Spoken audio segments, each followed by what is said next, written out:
Anda menyaksikan Kompas Bisnis bersama saya Asri Gunawan. Saudara, di awal lahir Undang-Undang Cipta Kerja, protes terjadi di mana-mana. Kekhawatiran buruh saat itu adalah tentang hak pesangon yang lebih kecil, kemudian cuti yang dipangkas, serta jam kerja yang lebih panjang karena dianggap menguntungkan produksi, dan kekhawatiran banyak pekerja yang direkrut secara kontrak bukan karyawan tetap. Memang sih hak pesangon ini masuk dalam klaster yang dikeluarkan dari UU Cipta Kerja oleh Mahkamah Konstitusi pada Oktober 2024. Tapi yang Kompas Bisnis bahas kali ini adalah tentang PHK dan penciptaan lapangan kerja. Tahun 2025 menjelang Ramadan, bahkan sampai Ramadan, ancaman PHK masih begitu nyata. PHK di mana-mana. Sesulit itukah menemukan lapangan pekerjaan atau bertahan bekerja sejak ada Undang-Undang Cipta Kerja? Kita lihat data berikutnya. Jadi saudara, tujuan Undang-Undang Cipta Kerja, kalau kata Kemenko Perekonomian, ini adalah menjamin setiap warga negara memperoleh pekerjaan, imbalan, dan perlakuan yang adil dan layak dalam hubungan kerja. Cita-citanya baik, yaitu memberikan jaminan pekerjaan bagi setiap warga negara. Betul, tingkat pengangguran terbuka yang ada di Badan Pusat Statistik itu turun. Tetapi kalau dibedah datanya, pada tahun 2024 saja 18,4 juta pekerja berusia 15 sampai 24 tahun di Indonesia, 45% diantaranya bekerja di sektor informal. Bahkan ada juga yang menarik saudara, dari kelompok anak muda yang bekerja informal itu lebih dari 60% berstatus pekerja keluarga tak dibayar. Siapa sih yang nggak mau kerja di sektor informal, di sektor formal, gaji dapat, perlindungan hukum juga dapat. Nah, Undang-Undang Cipta Kerja ini kan targetnya mengganda-gandakan investasi hanya antara 2 sampai 3 tahun sehingga lapangan pekerjaan terbuka. Ketika usianya sudah 5 tahun, kenapa justru Indonesia ini menuai badai PHK? Lalu berapa sih rasio investasi terhadap ekonomi Indonesia dengan rata-rata pertumbuhan ekonomi 5,4%? Jawabannya cuma 27%. India dan Vietnam bagaimana? Nah, ini sudah di atas 32%. Kita ke data berikutnya yaitu PHK selama bulan Januari sampai dengan Februari di tahun ini, di tahun 2025. Nah, di perusahaan tekstil di wilayah Sumedang ada 700 pekerja yang terkena PHK. Kemudian masih dengan perusahaan tekstil di Cimahi, besarnya ada 270 pekerja. Kemudian perusahaan bulu mata di Garut ada 2.000 pekerja yang kena PHK. Perusahaan sawit di Kalimantan Barat ini sebesar 2.000 juga, angkanya sangat besar. Kemudian di perusahaan jasa pengiriman di Jakarta ada 1.000 pekerja yang terkena PHK. Kemudian kebutuhan rumah tangga di Jakarta atau di sektor kebutuhan rumah tangga atau perusahaan kebutuhan rumah tangga di Jakarta, ini ada 300 pekerja yang terkena PHK. Dan ini yang terbanyak saudara di Jawa Tengah, perusahaan tekstil ada 10.824 pekerja yang terkena PHK. Nah saudara, kalau kita lihat juga bagaimana kemudian tren PHK secara tahunan, 3 tahun terakhir kita lihat datanya. Ini angkanya cukup fantastis. Angka ini bukan cuma angka, tapi ini adalah jumlah pekerja yang terkena PHK. Di tahun 2022 ada 25.114 pekerja yang terkena PHK. Kemudian di tahun 2023 naik lagi angkanya menjadi 64.855 pekerja yang terkena PHK. Dan terakhir di tahun kemarin, tahun 2024, kembali naik, bahkan mencapai 80.000 pekerja yang terkena PHK. Ini didominasi di sektor manufaktur, tekstil, dan alas kaki. Nah saudara, Kongres Aliansi Serikat Buruh Indonesia Kabupaten Cirebon ini melakukan aksi unjuk rasa setelah adanya pemutusan hubungan kerja massal pabrik alas kaki Yihong Novatex Indonesia. Unjuk rasa Kongres Aliansi Serikat Buruh Indonesia Kabupaten Cirebon di depan kantor Bupati diwarnai kericuhan pada Selasa 11 Maret 2025. Koordinator Aksi Kongres Aliansi Serikat Buruh Indonesia atau KASBI, Suryana, bilang 10 Maret 2025, Yihong Novatex Indonesia telah melakukan PHK sepihak pada sekitar 1.500 pekerja. Setelah terjadinya kericuhan, pemerintah Kabupaten Cirebon menemui perwakilan buruh dan berjanji akan melakukan mediasi dengan perusahaan. Kan PHK sepihak ya Pak. Dan PHK sepihak kita kenapa dia cuma mengelabui kita karena iming-iming public pilot apalah, sementara dia tidak bisa membuktikan itu gitu.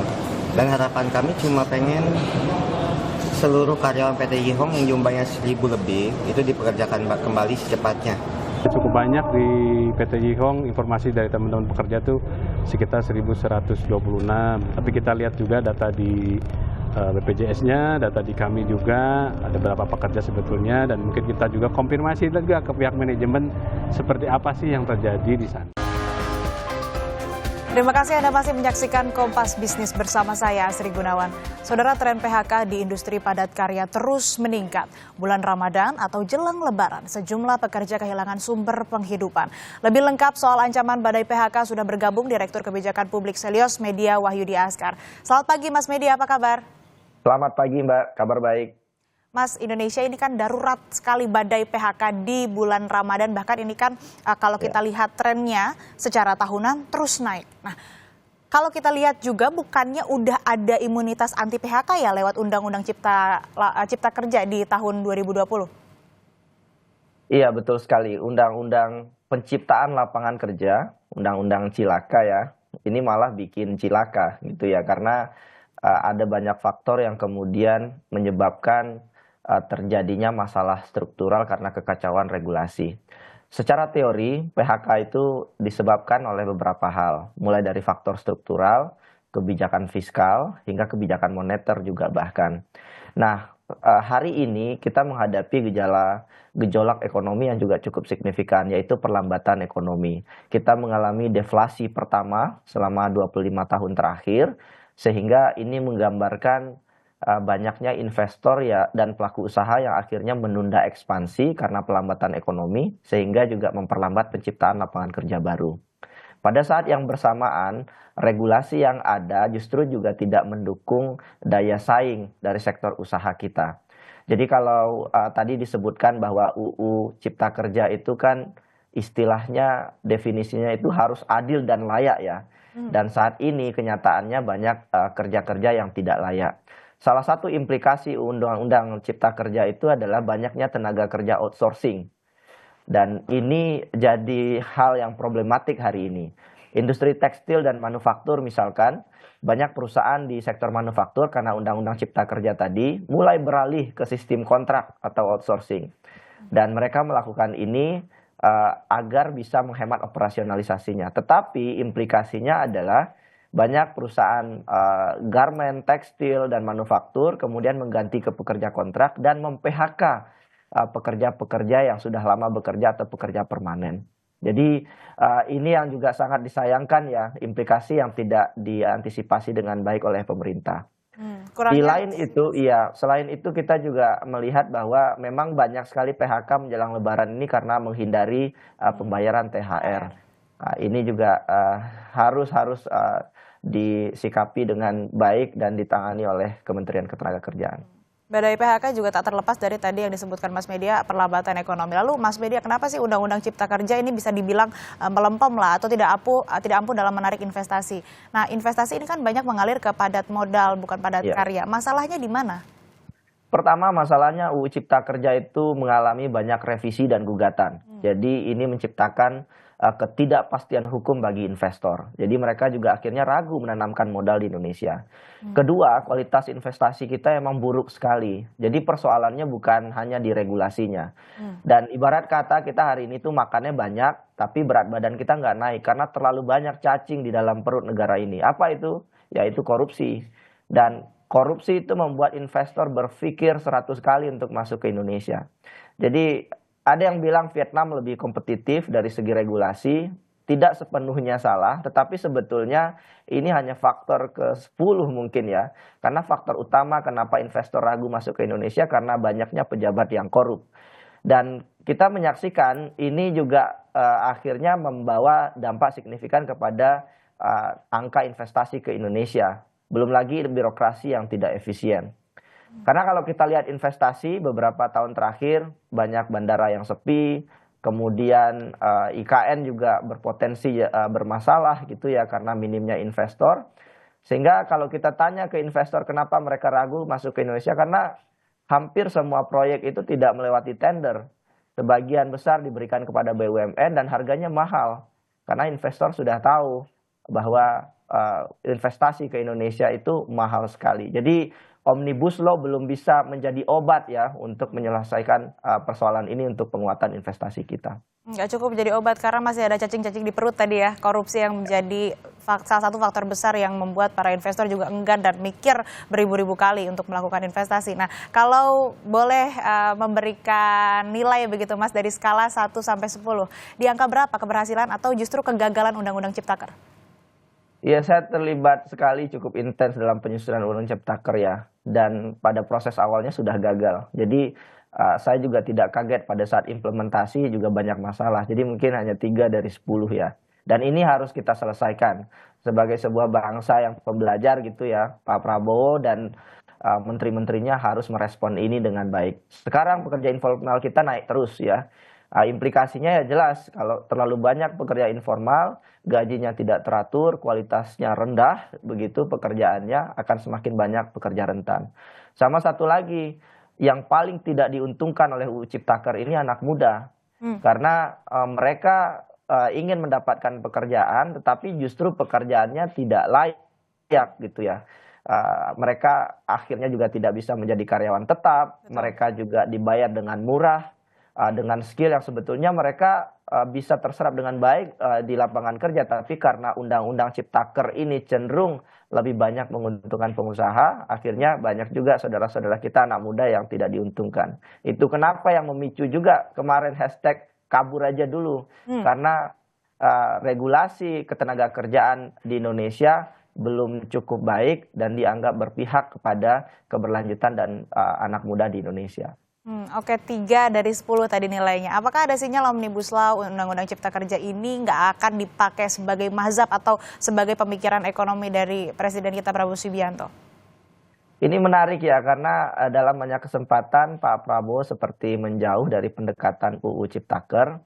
Dan saya lihat beberapa waktu terakhir Pak Prabowo cenderung lebih reaktif dalam merespon isu-isu ketenaga kerjaan.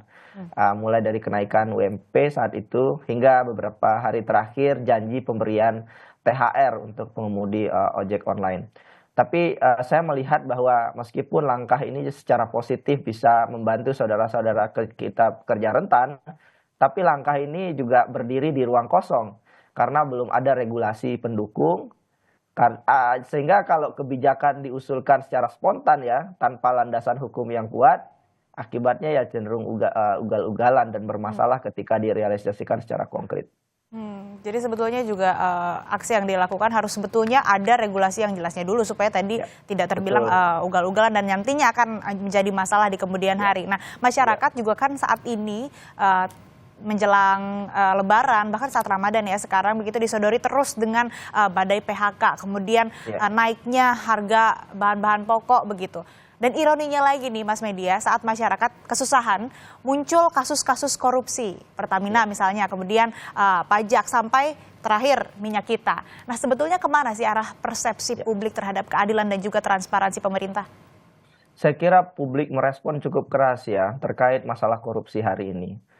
Dan kalau kita lihat indikator ekonomi, tahun lalu itu kita turun IHSG-nya 3,9%. Dan sebagian bilang alasannya adalah Trump, adalah masalah ekonomi global. Tetapi toh faktanya negara lain tidak mengalami kondisi seburuk di Indonesia. Jadi memang lagi-lagi korupsi jadi masalah hari ini. Tidak terhitung kerugian negara yang terjadi akibat korupsi. Dan segitu besarnya kerugian negara, ada tidak yang mundur pejabat Indonesia? Tidak ada. Jadi pemimpin kita sebagian juga tidak punya etika dan respon yang baik terhadap kasus yang terjadi hari ini. Bahkan kita juga menyaksikan banyaknya prinsip-prinsip meritokrasi yang dilanggar. Jadi kalau sesuai pasal 190 PP nomor 11 tahun 2017, nggak boleh ada adik dari menteri kemudian dimutasi menjadi staf ahli menteri. Tapi ada menteri yang kemudian melakukan itu. Jadi publik dipertontonkan oleh kondisi nepotisme, korupsi yang terus terjadi bahkan hampir setiap minggu ya.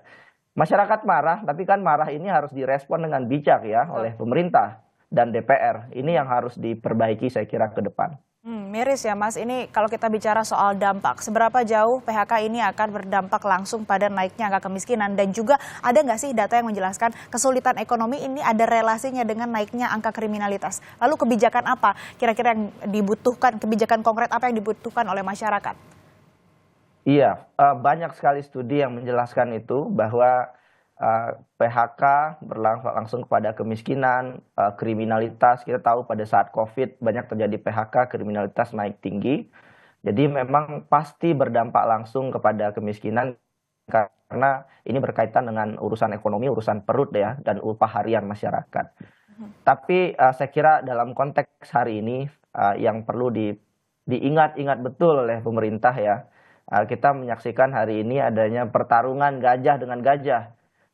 Antara pelaku usaha besar dengan pelaku usaha besar, antara pejabat dengan pejabat, berdebat antara menteri dengan menteri gitu ya. Nah, ketika gajah bertarung dengan gajah, pelanduk mati di tengah, itu pepatahnya. Siapa pelanduk itu? Ya masyarakat yang dirugikan akibat kondisi hari ini, ketika aktor-aktor ekonomi, aktor-aktor politik terus bersiteru satu sama lain mencari sumber daya gitu ya, sehingga banyaknya kasus korupsi. Dan ini yang kita tidak inginkan di Indonesia gitu ya, karena seperti yang juga terjadi di negara lain ya, seperti di Venezuela, di Afrika Selatan, akhirnya krisis ekonomi itu berujung pada pengangguran yang tinggi, kriminalitas, dan juga instabilitas politik. Dan ini yang kita khawatirkan, bahwa negara ini tidak boleh kehilangan arah, karena ada banyak anak muda yang menggantungkan harapan hari ini terhadap kebijakan ini, karena berdampak signifikan pada mereka 10-20 tahun ke depan. Baik. Terakhir, saya kira pejabat kita perlu diisi oleh orang-orang yang kompeten. Itu saja.